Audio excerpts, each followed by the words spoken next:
Oke, Assalamualaikum warahmatullahi wabarakatuh. Selamat pagi, salam sejahtera. Semoga semuanya dalam keadaan sehat dan selalu tetap menjalani semuanya dengan penuh semangat. Oke, pada pertemuan hari ini kita akan melanjutkan materi kita yaitu tentang statistik dan probabilitas, gitu ya. Nah, pokok bahasan kita pada hari ini yaitu adalah ukuran pemusatan data tidak berkelompok atau central tendency ungrouped data, gitu ya.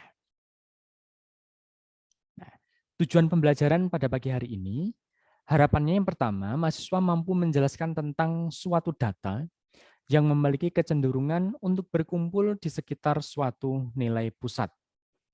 Boleh data ini bersifat tidak berkelompok atau boleh data yang bersifat kelompok, gitu ya.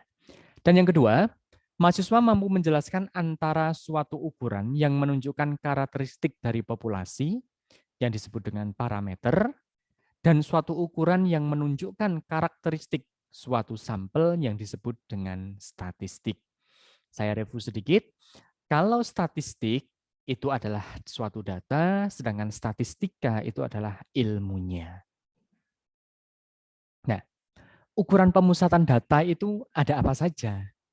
Nah, kita tahu yang pertama adalah rata-rata atau average. Ya. Rata-rata di sini ada dua, rata-rata untuk sampel maupun rata-rata untuk populasi.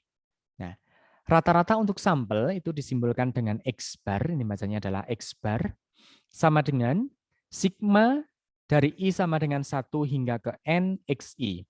Berarti I-nya berjalan dari 1 hingga ke N, dibagi dengan N banyaknya dari sampel tersebut. Sedangkan rata-rata untuk populasi itu disebut dengan istilah atau dinotasikan dengan mu X. Ya, sama dengan sigma dari I sama dengan 1 hingga ke N besar, XI dibagi dengan N besar. N besar ini merupakan banyaknya dari populasi tersebut. Nah, berarti kita akan mencari rata-rata dari suatu data tersebut bagaimana. Nah, contohnya, tentukan nilai rata-rata dari 10 mahasiswa ITB Malang dalam kegiatan kuis statistik dan probabilitas dengan perolehan nilai sebagai berikut. Ya, 7, 8, 8, 7, 9, dan seterusnya. Dan di sini kita tahu jumlah banyak datanya, ya, banyak datanya itu ada 10. Ya.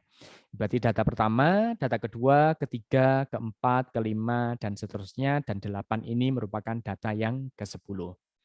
Ketika kita ingin mencari rata-ratanya atau X bar itu sama dengan berarti sigma dari I sama dengan 1 hingga ke N XI dibagi dengan N. XI ini berarti berjalan dari pertama. X1 berapa? 7. X2-nya berapa? 8. X3-nya berapa? 8. X4 ada berapa? 7 dan seterusnya. Oke. Dibagi dengan banyaknya data ada berapa? 10. Ternyata setelah kita jumlahkan, dapatnya adalah 77 dibagi dengan 10 sama dengan 7,7. Jadi rata-rata nilai ya mahasiswa dari kegiatan kuis statistik ya dari 10 mahasiswa itu adalah 7,7. Nah, ukuran pemusatan yang kedua selain rata-rata kita tahu ada ukuran pemusatan yang disebut dengan median. Median itu apa? Merupakan suatu posisi tengah dari nilai data yang telah terjajar dari yang terkecil hingga terbesar atau sebaliknya. Berarti dari data awal data mentah itu kita urutkan dulu dari yang terkecil hingga yang terbesar atau boleh dari yang terbesar dulu hingga ke yang terkecil. Ascending atau descending ya gitu ya. Nah, di sini ada dua kasus.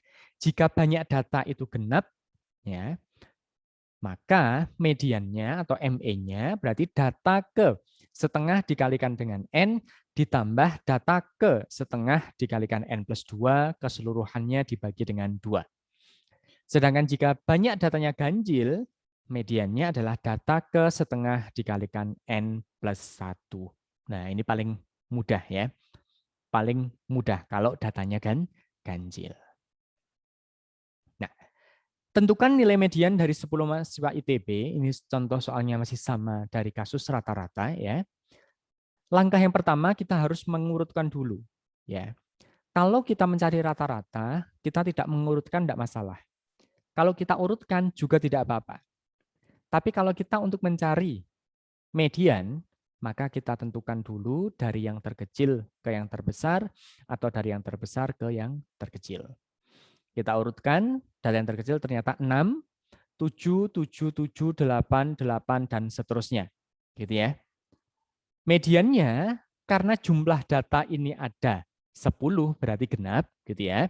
Maka rumusnya adalah data ke setengah N ditambah data ke setengah N plus 2. Oke. Data ke setengah N, N-nya 10, ditambah data ke setengah N plus 2. Kita tahu data ke setengah dikalikan dengan 10, 5, berarti kita cek data yang kelima itu berapa. Gitu ya. 1, 2, 3, 4, 5. Ternyata nilainya adalah 8. Oke. Ditambah dengan data yang ke setengah 10 tambah 2, 12. Ya, 12 dibagi 2, 6. Berarti data ke-6 itu berapa? Ini kan 1, 2, 3, 4, 5, 6. Ternyata juga 8. 8 ditambah 8 dibagi 2 sama dengan 8. Mediannya 8, rata-ratanya 7,7 dengan kasus yang sama. Nah, selain rata-rata dan median, kita masih ada ya. Yang ketiga, ukuran pemusatan yang ketiga yaitu adalah modus. Modus itu apa? Suatu nilai yang paling sering muncul atau yang frekuensinya terbesar dalam suatu kumpulan nilai yang ada. Nah, suatu modus mungkin ada atau mungkin saja juga tidak ada. Bahkan memungkinkan suatu modus tidak tunggal. Artinya tidak hanya satu atau mungkin bisa lebih dari satu karena apa? Frekuensi dari data tersebut jumlahnya sama atau banyaknya sama. Nah, berdasarkan pada contoh sebelumnya, terlihat bahwa nilai modusnya ya itu adalah 8.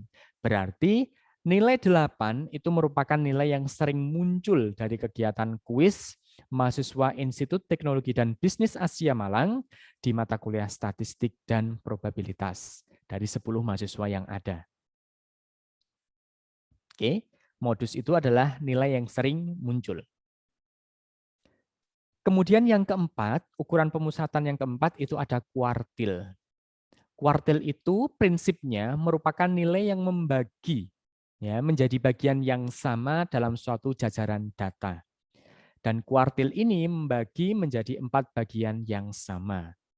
Ya, ada Q1, ada Q2 dan ada Q3. Berarti kalau ada Q1, Q2 dan Q3 itu akan membagi jajaran data itu menjadi 4 bagian yang sama. Rumusnya untuk Q1 ya, yaitu data ke 1/4 dikalikan dengan N plus 1. Sedangkan Q2 atau kuartil kedua itu data ke 2/4 dikalikan N plus 1. Kalau kita sederhanakan 2/4 itu kan artinya setengah gitu ya, N plus 1. Sedangkan untuk kuartil ketiga itu adalah data ke 3/4 N plus 1. Oke. Nah, contohnya masih mengacu pada contoh yang sebelumnya, ya kasusnya. Kita buat suatu jajaran data dulu dari yang terkecil hingga yang terbesar, yaitu 6, 7, 7, 7, 8, 8, 8, 8, 9, 9. Oke, nah dari sini kita akan meminta ya bagaimana Q1 dan Q3. Karena tentukan nilai kuartil 1 dan 3. Berarti ada Q1 dan Q3. Kita tidak diminta untuk mencari Q2. Gitu ya. Maka Q1 itu adalah data ke 1/4 dikalikan dengan N plus 1. Kita tahu banyaknya data itu ada 10. Ya, berarti data ke 1/4 dikalikan dengan 11, berarti data ke 2,75. Nah, padahal di sini kita tidak tahu data kedua 7,5 itu berapa, gitu kan ya. Maka data ke 2,75 itu artinya adalah data kedua ditambah dengan data ketiga dibagi dengan 2. Kita tahu data kedua itu adalah 7, data ketiga itu juga 7. 7 ditambah dengan 7 dibagi 2 sama dengan 7. Ya, berarti 14 bagi 2, 7. Maka kuartil 1 nilainya adalah 7. Sedangkan kuartil ketiga, itu berarti data ke 3/4 dikalikan N plus 1, data ke 3/4 dikalikan dengan 11, berarti 3/4 kali 11 itu artinya 33 dibagi 4, dapatnya 8,25. Data ke 825 itu berapa? Gitu kan ya.